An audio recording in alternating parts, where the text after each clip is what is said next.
Albert Pike, General Albert Pike, a Southern Confederate general during the Civil War, wrote this. Quote, initiation was considered to be a mystical death, and the perfect epopt was then said to be regenerated, newborn, restored to a renovated existence of life, light and purity, unquote. In fact, folks, this, quote, newborn, unquote, experience is similar to the experience the, quote, born again, unquote, Christians go through. The Christians call their experience a second birth, just as the Masons do. In fact, Albert Pike calls a similar ceremony a, quote, born again, unquote, experience, and he wrote this, quote, in the Indian mysteries, the third degree, the initiate is said to be born again, unquote. The ceremony in the ancient mysteries has been described by the Masonic writer Manly P. Hall. Quote, in the ancient system of initiation, the truth seeker must pass through a second birth, and those who attained this exalted state were known thereafter as, quote, the twice born, unquote. This new birth must be personally earned through a complete regeneration of character and conduct, unquote. This new birth ceremony involves a symbolic death, according to the Mason Kenneth Mackenzie, and he wrote this, quote, in the ancient mysteries, the aspirant could not participate in the highest secrets until he had been placed in the coffin. In this, he was symbolically said to die, and his resurrection was to the light, unquote. Now remember, I told you about the initiation that George Bush underwent in the crypt, also known as the tomb, the skull and bones, the Brotherhood of Death at Yale University. This is what they're talking about. During a press conference, a reporter asked George Bush if he was a Christian, and he replied thusly, quote, if you're asking if I have been born again, the answer is yes, unquote. And indeed, he had. Modern-day Masons participate in an almost similar ceremony to the one described by these Masonic writers. In the third degree, called the Master Mason degree, inside the Blue Lodge, the candidate is actually knocked off of his feet by several of the Masons in attendance. He is wrapped up in a blanket and moved to the western end of the temple. There, after further ceremony, he is raised up by a grip called the Master's Grip, or the grip of the lion's paw. Those who learned the mysteries also learned that they had a secret project, one that was described by Albert Pike in his book entitled Morals and Dogma. Mr. Pike wrote this, quote, behold our object, the end, the result of the great speculations of antiquity, the ultimate annihilation of evil and restoration of man to his first estate by a Redeemer, a Messiah, a Christos, the incarnate Word, reason, or power of deity, unquote. I urge you all, if you can find a copy of Morals and Dogma by Albert Pike, to purchase it, take it home, and read it. Mr. Hall told his readers that those who had been initiated into the mysteries were the secret power behind the governments of the past. He wrote this about these ancient initiates in his book entitled What the Ancient Wisdom Expects of Its Disciples. Quote, they are the invisible powers behind the thrones of earth, and men are but marionettes dancing while the invisible ones pull the strings. We see the dancer, but the master mind that does the work remains concealed by the cloak of silence, unquote.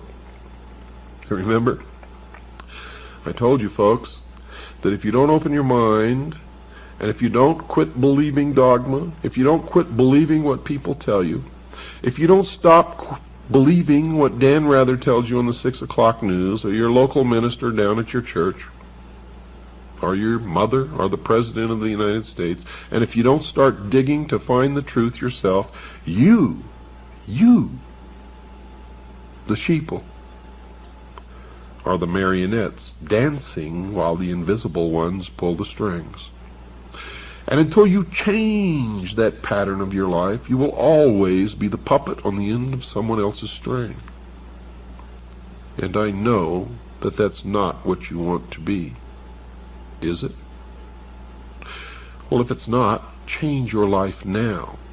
Stop believing what you're told, including what you hear on this show, unless it checks out in your own research, your own experience, your own digging. Each of us must find our own truth. And if we are really looking and digging, we're ultimately going to come to something near the same truth for all of us. And I can tell you now that most of us have been living in fantasy land for all of our lives. We don't even know anything near what the truth of any matter is.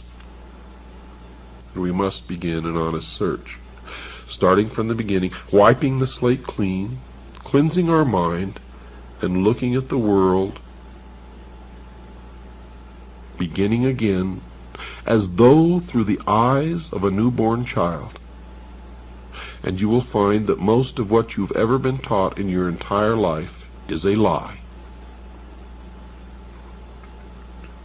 Is a lie. Other writers, folks, have confirmed the thoughts of Mr. Hall. A Masonic scholar named George Steinmetz also acknowledged that these mysteries exist and that some of the members inside the Masonic lodges are custodians of the secrets. He has written this in his book entitled Freemasonry, Its Hidden Meaning. Quote, "Ancient secret doctrine, which is concealed in Masonic allegory and symbolism. It was but to preserve these truths for future generations that Masonry was perpetuated," unquote. And if that is true, why is it a secret? Why not tell us all what this secret doctrine is? For modern man is not like ancient man when he didn't know how to read or reason or understand. Modern man has the capability to understand anything that is put before him and accept it if it is the truth and reject it if it is a lie. So why the secrecy? The secrecy is because, folks, the real secret of Mystery Babylon is how to control everyone else. And if they reveal these secrets, they won't have the control, for it'll be in the hands of everyone. That is the greatest secret of the secret societies. Another, writing of Manly P. Hall, was this, quote, "Much of the ritualism of Freemasonry is based upon the trials to which candidates were subjected by the ancient hierophants." Hierophant is defined as the high priest of the mysteries. "Before the keys of wisdom were enthroned to them," unquote. The ancient mysteries had a beginning. According to Mr. Mackey, he wrote about where they started. Quote, "The first of which are those of Isis and Osiris in Egypt. The most important of these mysteries were the Osiric in Egypt," unquote. Another writer, Edmund Ronayne, an ex-Mason, confirmed that the Masons were involved in the worship of Osiris when he wrote this in his book entitled The Master's Carpet. Quote, "Masonry's ceremonies, symbols, and the celebrated legend of Hiram in the Master Mason's degree were directly borrowed from the ancient mysteries or the secret worship of Baal, Osiris, or Tammuz," unquote. This is a direct admission that Freemasonry stems directly out of Mystery Babylon, the ancient mystery religion, the worship of Baal, the golden calf, representative of the house during which that 2,000-year period the sun resided. The sun, the symbol of the light, Lucifer, the intellect, the gift, primordial knowing. Albert Pike then detailed where the mysteries went after their beginnings in Egypt. He wrote this in Morals and Dogma. Quote, "From Egypt the mysteries went to Phoenicia and were celebrated at Tyre. Osiris changed his name and became Adonai, or Dionysus, still the representative of the sun. In Greece and Sicily, Osiris took the name of Bacchus. So the ancient mysteries conceal an important mystery kept secret from the average person. The mystics claim that this mystery has been concealed from the world for centuries. Even though they had taken the mystery to other continents, those who believed in this religion were yet to take it to America. That was yet to come, and we will get to that, I promise you. And it will, I also promise you, amaze you.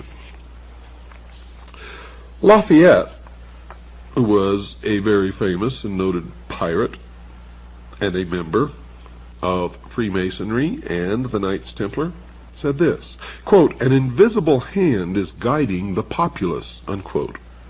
Arthur Edward Waite, a prolific writer on secret societies, has written this, quote, "Beneath the broad tide of human history there flow the stealthy undercurrents of the secret societies, which frequently determine in the depths the changes that take place upon the surface," unquote. Another who wrote about the power just underneath the surface was President Woodrow Wilson, President of the United States of America, who made this startling statement. He made this statement, yet it was ignored, but it should never go ignored from this point forward. Quote, "There is a power so organized, so subtle, so complete, so pervasive, that they had better not speak above their breath when they speak in condemnation of it," unquote.